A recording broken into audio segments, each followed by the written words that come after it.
बिस्मिल्लाहिर्रहमानिर्रहीम। आज हमारी डिस्कशन बेटा जी हमारे न्यूमेरिकल के सेकंड क्वेश्चन की तरफ होगी। सेकंड क्वेश्चन हमारे पास कैलकुलेशन ऑफ टैक्स पेबल। पहला क्वेश्चन हमारे पास था कैलकुलेशन ऑफ टैक्सेबल इनकम। क्या हमने इनकम कैलकुलेट कर दी है, वो इनकम जिसके ऊपर हमने टैक्स चार्ज करना है। तो वो इनकम हमारे पास जो कैलकुलेशन थी उस क्वेश्चन के 12 नंबर थे और वो हमारे न्यूमेरिकल का फर्स्ट क्वेश्चन था। अब उसके बाद आगे सेकंड क्वेश्चन की तरफ आते हैं हम लोग। जब तो सेकंड क्वेश्चन हमारे पास है कैलकुलेशन ऑफ टैक्स पेबल के जो इनकम हमने पहले स्टेप में निकाल ली, अब उस इनकम के ऊपर हमने क्या करना है कि उसके टैक्स कैलकुलेट करना है। सेकंड स्टेप हमने टैक्स किस तरह से कैलकुलेट करना है। अब आज उसके ऊपर डिस्कशन स्टार्ट करते हैं। इस क्वेश्चन में नॉर्मली हमारे पास 8 स्टेप्स हैं और ये स्टेप सारे के सारे हमारे पास एक सेक्शन सीक्वेंस के स्टेप्स हैं। अब जो डिस्कशन मैंने आज स्टार्ट लेनी है, अब हम 8 के 8 स्टेप्स को हमने इसी सीक्वेंस के साथ प्रिपेयर करना है, जिस सीक्वेंस के साथ मैं यहाँ पर लिखूंगा, क्योंकि मैंने अभी बताया कि ये सेक्शन का सीक्वेंस है।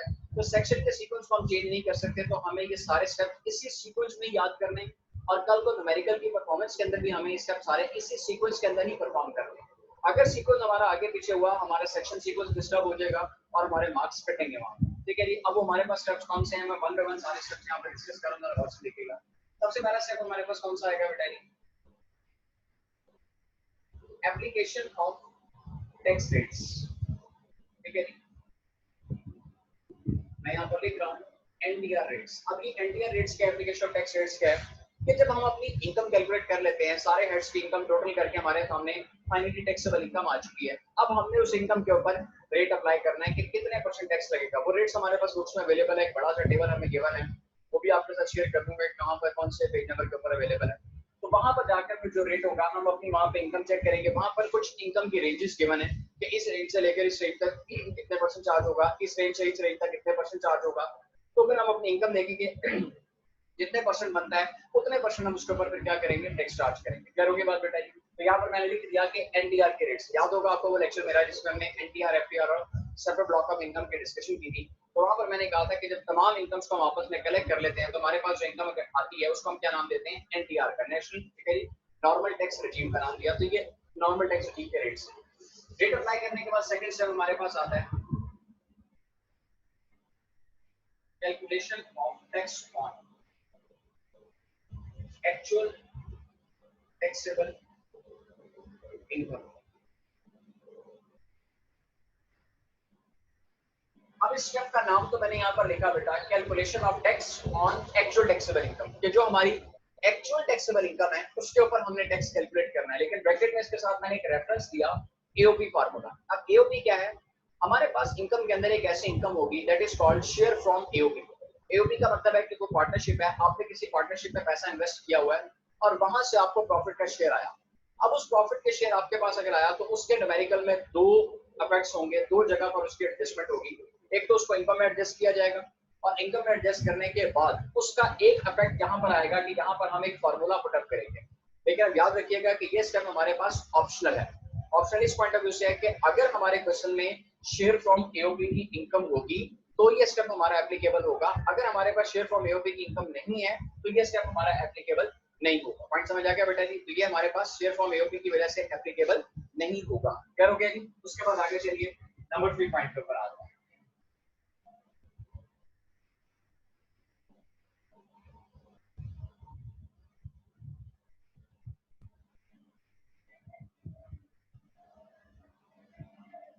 मैंने अगला स्टेप यहाँ पर लिखा बेटा, टैक्स ऑन एसपीआई।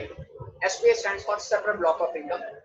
अब आपको याद होगा जब हमने लास्ट लेक्चर में डिस्कशन की थी एसपीआई के सेपरेट ब्लॉक ऑफ इनकम की, तो हमने कहा था ये एक ऐसी क्लास ऑफ इनकम है कि इनके रेट्स डिफरेंट है। ये ऐसी क्लास ऑफ इनकम है कि जिसके रेट्स हमारे पास क्या है, डिफरेंट रेट्स हैं हमारे पास। पॉइंट समझ आ गया बेटा जी। अब डिफरेंट रेट्स ऑफ टैक्स होने की वजह से इनके यानी कि हर इनकम के अलग अलग से टैक्स रेट्स हैं। हमने फिर यहाँ पर वो सारी इनकम्स को लेकर आना है वन बाय वन, जितनी भी इस कैटेगरी में आती है सेपरेट ब्लॉक ऑफ इनकम के अंदर, और हर इनकम के ऊपर उसके अपने टैक्स रेट के मुताबिक उस पर टैक्स चार्ज करते चले जा रहे हैं, और इंक्लूडिंग प्रॉपर्टी इनकम। अब प्रॉपर्टी की जो इनकम है वो भी एक सेपरेट ब्लॉक ऑफ इनकम है क्योंकि उसके भी एक अलग से टैक्स रेट्स हैं।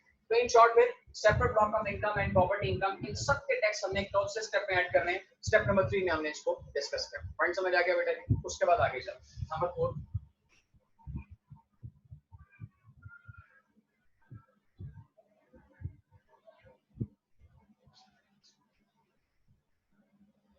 नंबर 4 में कहता है कि टीचर एंड रिसर्चर कंसेशन की हम बात करते हैं।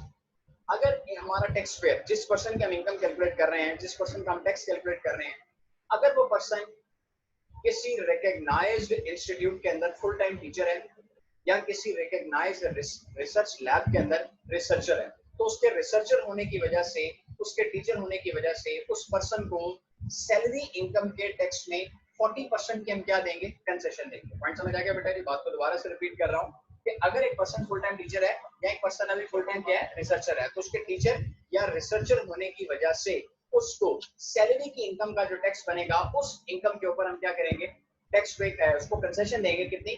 40% कंसेशन उसको मिलेगी। ठीक है जी। अब कंसेशन कैसे मिलेगी, कितनी मिलेगी, क्या कैलकुलेशन इसकी होंगी, अब ये सारी की सारी डिस्कशन इंशाल्लाह जब आप परफॉर्म करेंगे जाकर, तब इसको वहां पे हम शेयर करेंगे। ठीक हो गया जी। उसके बाद आगे चलिए नंबर 5 के ऊपर।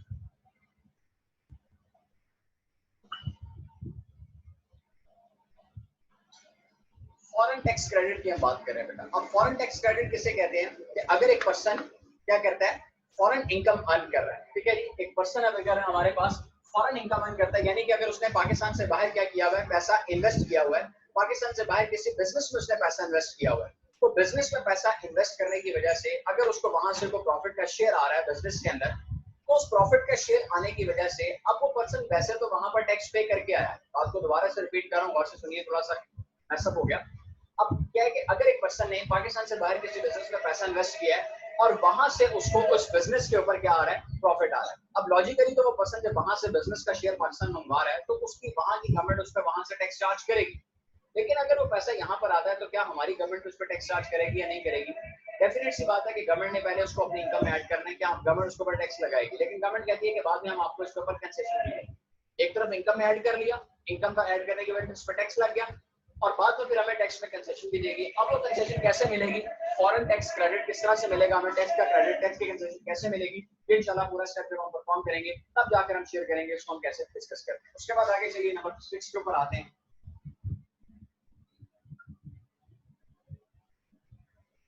एवरेज रिलीफ की हम बात कर रहे हैं बेटा जी। अब एवरेज रिलीफ हमारे पास क्या चीज है, अब इसको भी गौर से सुनिए बेटा। अब कुछ पेमेंट्स हैं ऐसी, 4 पेमेंट्स हमारे पास ऐसी बताई गई हैं, इसके ऊपर एक पूरा थॉरो लेक्चर होगा, अभी मैं सिर्फ इसका इंट्रोडक्शन दे रहा हूँ कि 4 पेमेंट्स हमारे डिपार्टमेंट ने हमें हाईलाइट की है कि अगर हम 4 पेमेंट्स में से किसी एक में या 2 में या 3 में या चारों में पेमेंट करते हैं, वो चारों पेमेंट्स अगर हम अडॉप्ट करते हैं तो हमें टैक्स में कंसेशन मिलेगी उन पेमेंट्स की वजह से। उसमें 4 पेमेंट्स कौन कौन सी हैं, मैं इसमें से 2 की एग्जांपल अभी आपके सामने शेयर कर रहा हूँ कि अगर हम किसी रिकॉग्नाइज्ड चैरिटेबल इंस्टीट्यूट को डोनेशन देते हैं, या अगर हम पब्लिक लिमिटेड कंपनीज के शेयर्स परचेज करते हैं, ये भी मैंने 2 की एग्जांपल ली है, इसके अलावा अभी 2 और हैं। तो अगर इस तरह की कोई पेमेंट करते हैं तो उस पेमेंट करने की वजह से हमें टैक्स में कंसेशन मिलेगी। अब कितनी मिलेगी, कैसे मिलेगी, ये सारा का सारा पॉइंट हमारे पास उसमें आ जाता है, एवरेज रिलीफ के पॉइंट के अंदर आता है। क्लियर होगी बात बेटा जी? उसके बाद आगे चलिए नंबर 7 के ऊपर आते हैं। नंबर 7 हमारे पास आ गया जी,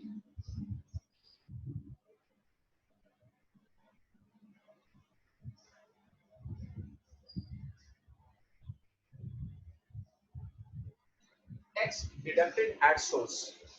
अब पूरे की पूरे इनकम कैलकुलेशन में अगर आपने पूरे साल में कहीं पर भी कहीं कोई एडवांस टैक्स पे किया है या आपको कोई ऐसे इनकम मिली है कि जिसके ऊपर टैक्स कट के आपको मिला है, तो वो टैक्स आपने फिर एंड पे आकर क्या करना है कि जितना टैक्स आपने पॉइंट नंबर 6 तक कैलकुलेट कर लिया होगा, उसके बाद उसमें से ये पॉइंट नंबर 7 में से आप 7 का वो पॉइंट आपने क्या करना है, माइनस करना है। दोबारा से रिपीट कर रहा हूँ कि पॉइंट नंबर 6 तक जो टैक्स का फिगर आपका निकल चुका होगा, उसमें से आपने ये पॉइंट नंबर 7 को क्या करना है, माइनस करना है। यानी कि इन शॉर्ट आपने डिपार्टमेंट को ये बताना है कि इतना टैक्स मेरा बना था पॉइंट नंबर 6 तक, और उसमें से इतना टैक्स मैं ऑलरेडी पे कर चुका हूँ जो पॉइंट नंबर 7 में आपने माइनस करना है। ठीक है? और माइनस करने के बाद जो फाइनल आपके पास इनकम आएगी, that will be the answer of your numerical net tax payable. ये 7 स्टेप हमारे पास दिए आ गए कि नेट टैक्स पेबल आपका निकल आएगा वहां पे। लेकिन अब इसके बाद एक स्टेप आपने उसके बाद और करना है, और वो कौन सा होगा बेटा? Income covered under FTR. अब इनकम अगर हम एफटीआर के थ्रू, अब FTR stands for final tax regime, एक और कैटेगरी की इनकम की, इसके बारे में मैंने आपसे कहा था कि ये वो कैटेगरी है कि ये इनकम जब हमें मिली है तो ऑलरेडी इस पे टैक्स कट के मिला है, पूरे के पूरे न्यूमेरिकल में हमने इनको कहीं पर भी एडजस्ट नहीं करना। स्टेप नंबर 7 पे हमारा फाइनल आंसर भी आ जाएगा। स्टेप नंबर फाइनल 7 के बाद आंसर निकालने के बाद हमने एक एक्स्ट्रा पॉइंट के अंदर हमने इसको क्या करना है, एडजस्ट करना है, और उसको क्या नाम देना है, फाइनल टैक्स रेजिम का नाम देना है। तो ये हमारे पास एक लास्ट स्टेप होगा कि जो हम न्यूमेरिकल में परफॉर्म करके अपने न्यूमेरिकल इनकम को फाइनली क्या कर देंगे, कंप्लीट कर देंगे। पॉइंट समझ आ गया बेटा?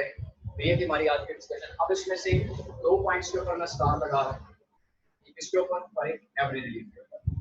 ये 2 पॉइंट ऐसे हैं बेटा कि जो ऑलमोस्ट आपको हर न्यूमेरिकल में लाजमी मिलेंगे, और फाइनल पेपर में भी ये 2 स्टेप तो 100% होंगे, और बाकी जितने भी स्टेप्स हैं depends on availability of information, कि अगर हमारे न्यूमेरिकल में इनकी इंफॉर्मेशन होगी तो हम इनको यूज करेंगे, अदरवाइज ये मे बी पॉइंट ऑप्शनल हो सकते हैं, और मे भी ऐसा है कि किसी न्यूमेरिकल में ना भी। This is not hard and fast कि ये सारे पॉइंट्स किसी न्यूमेरिकल में होंगे, पॉसिबल है सारे हो सकते हैं, लेकिन पॉसिबल है इसमें से कोई एक दो मिस भी कर सकता है पेपर में। तो इन शॉर्ट जो पॉइंट पेपर में हमें गिवन होगा इंफॉर्मेशन, उसको हम टैकल करेंगे, और जो नहीं होगा उसको हम टैकल नहीं करेंगे। ठीक हो गया जी? ये थी बेटा हमारे पास आज की discussion, calculation of tax payable करके डिस्कशन। पॉइंट समझ आ गया? Thank you ji.